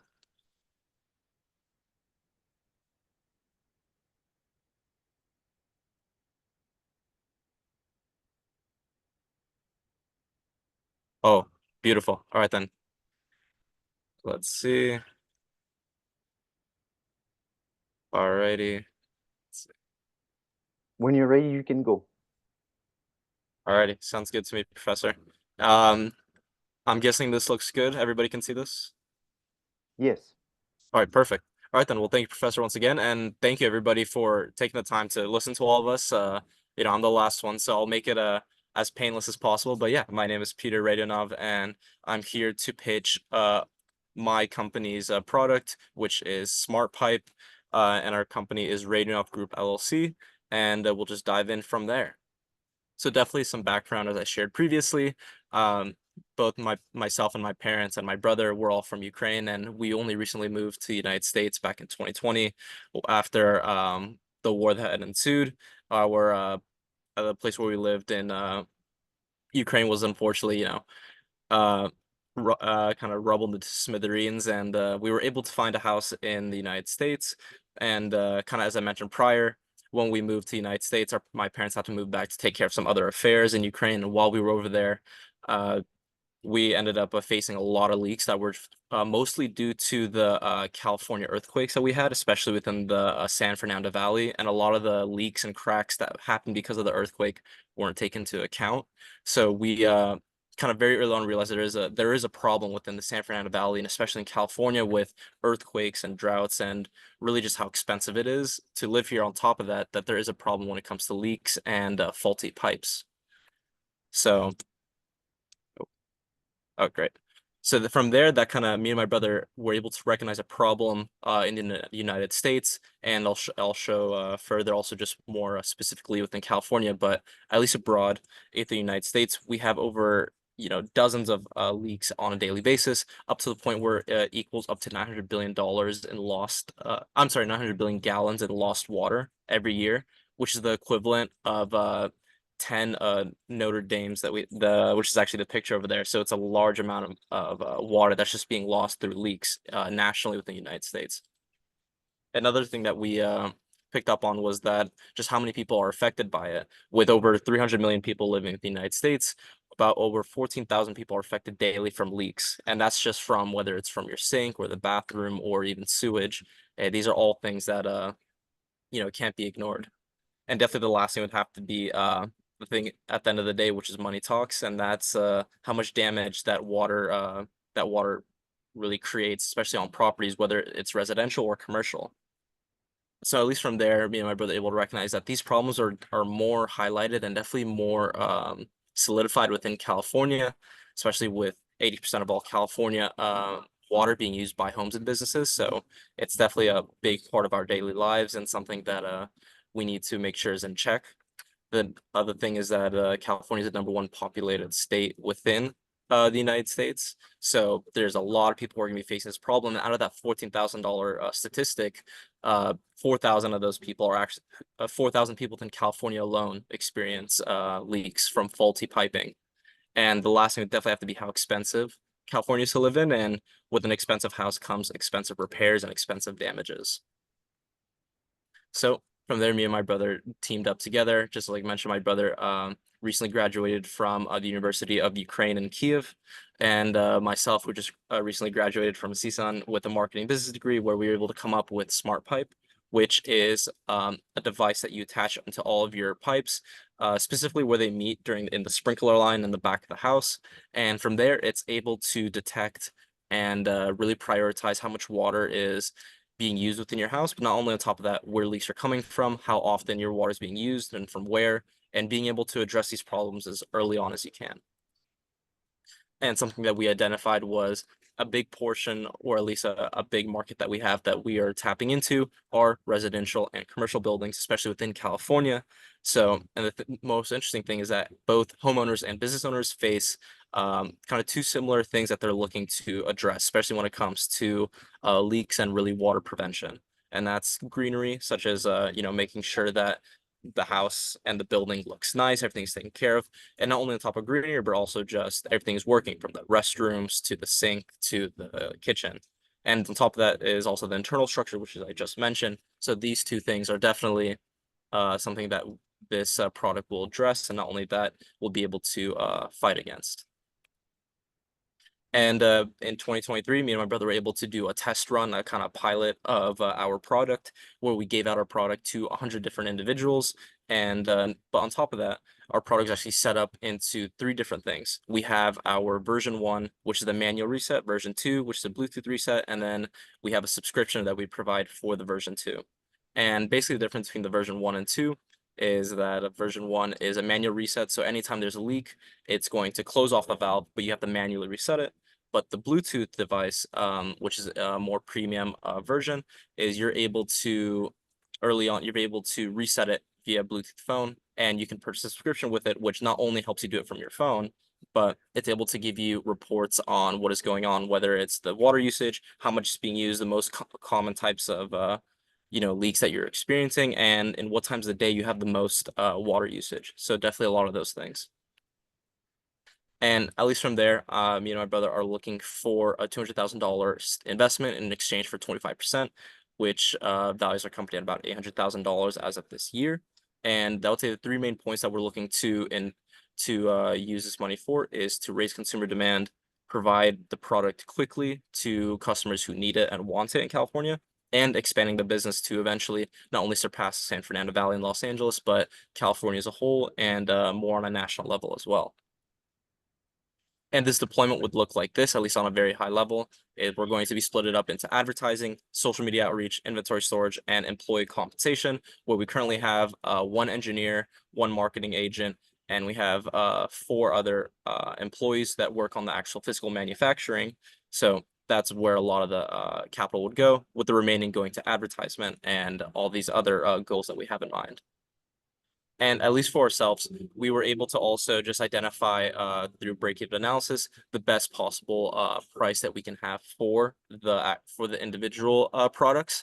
And from here, we kind of show a low and a high projection of what we could potentially be seeing in the future in regards to return on investment. So from here, you can see that at least our break-even for a product at $30 is going to be 400 units, while a product at $38 is going to have a break even of 300 units. And something me and my brother and our engineers came up with was a more middle ground price that we believe is the fairest, which is going to be a product of the product's going to have a price of $33 and a break even of $357. So at least from there, I know I'm running short on time. So that is my presentation. Thank you all for taking the time. And when you're going to be looking to vote for who you want to invest in, make sure you make the smart decision and invest in Smart Pipe. Thank you very much. Thank you, Peter. Okay, time for voting.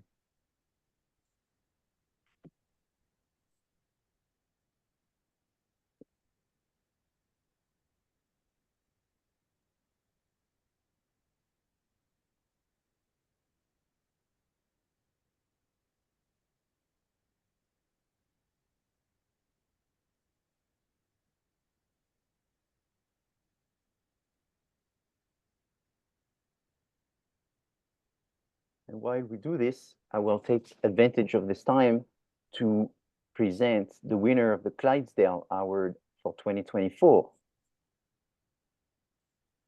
So this prize is essentially to recognize the faculty who's teaching the most students in the College of Business, the Nazarian College of Business.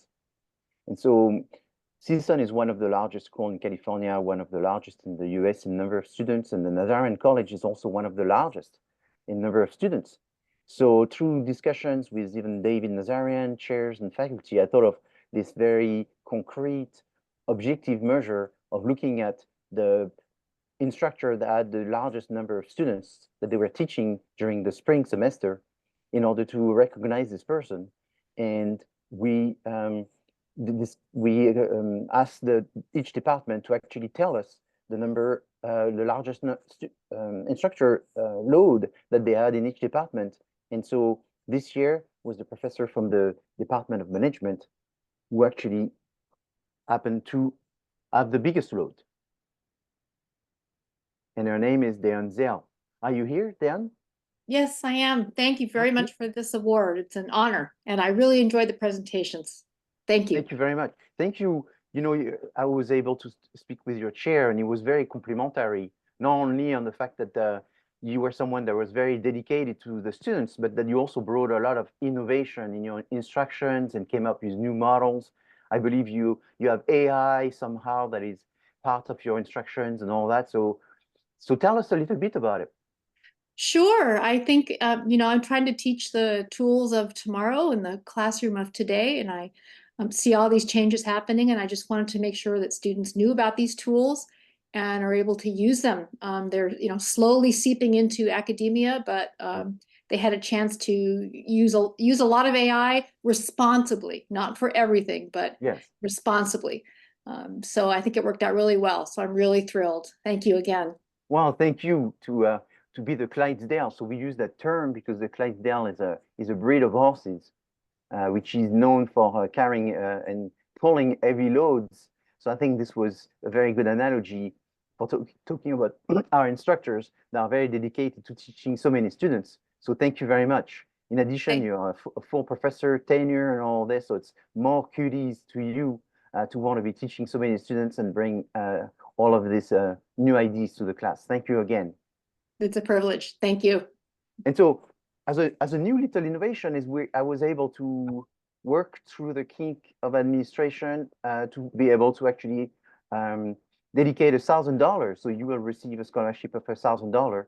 And I'm hoping that this will be the tradition from now on, not just to provide a nice mug with your name on it and the symbol of the Clydesdale, but also be able to recognize people. So the dean graciously agreed that this was well deserved, and so he's recommended that this prize money be granted to you. So eventually, you will also get $1,000, which I think it's a tangible recognition for real work that you've done. So thank you. I know it's not a lot, but it's you know, somewhere we got to start. Thank you again. It's very lovely. So as I can see right now, Anna is also #1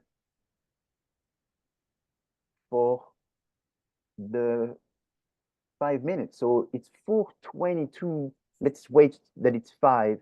If you don't mind, Juliana, just stop it at 5 minutes and then give us the final toll.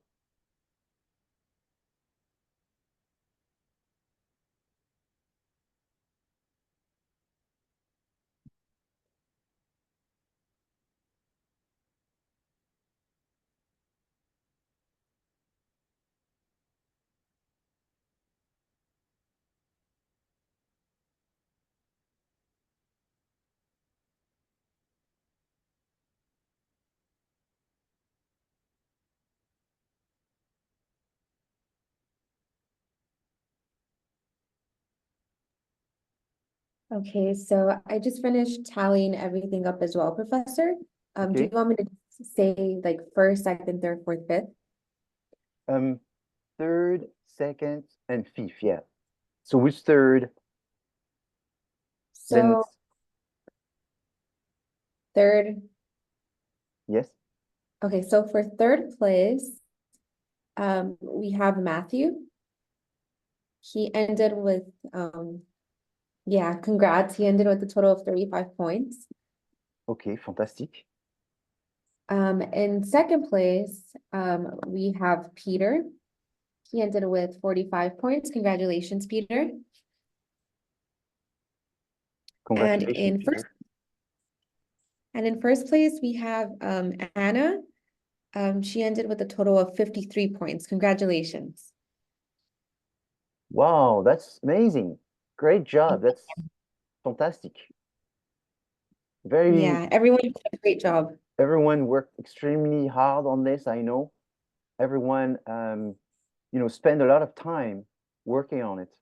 I saw the dedication that you had, and I saw the improvements from the first meeting, the second meeting. It was very exponential. So hopefully you learn something here that you will want to replicate. Maybe it gave you an interest in getting into entrepreneurship and looking for funding and getting involved in this for real on your own now that you have some experience. Congratulations to everyone. Personally, I really think there's 5 people that won this because you all worked so hard to get to this point. This has been awesome. I enjoyed it very much. And congratulations to Anna. I don't see Anna on my screen right now, but she did something that was never done before, which is won the 60 seconds under 5 minutes. So that's the first time ever this was done, winning both. If that to happen, it's great. It's like winning the Euro Cup and the World Cup in soccer. If you win both the same year, that's pretty impressive. So she did both. Congratulations, Anna. Is Anna here? She disappeared somehow.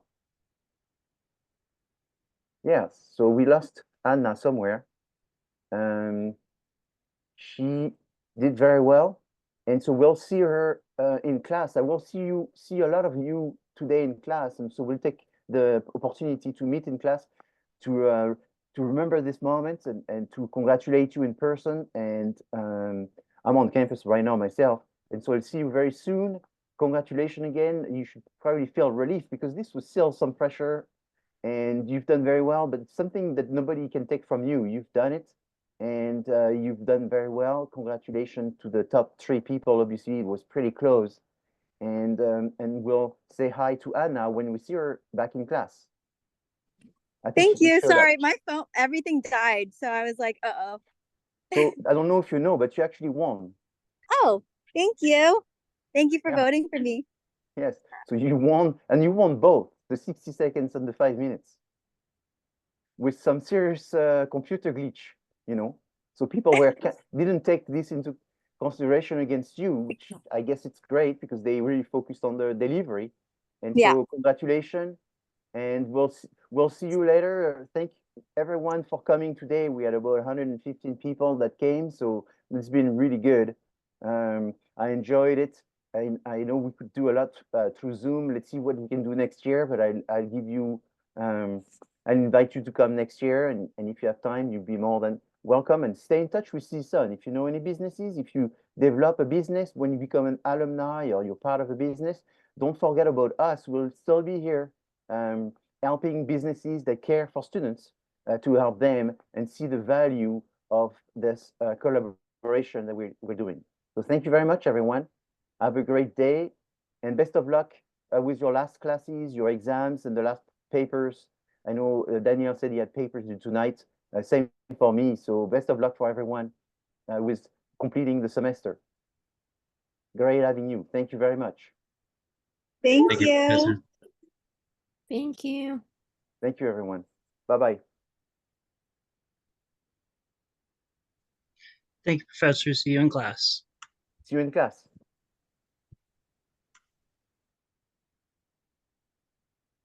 Thank you, Professor. You're welcome, Maya. Have a good day. See you later. Yes, see you in class. Thank you. Thank you, Professor de Gravel, for supporting and staying all the way. Oh, welcome. Thank you very much. Have a great day, everyone.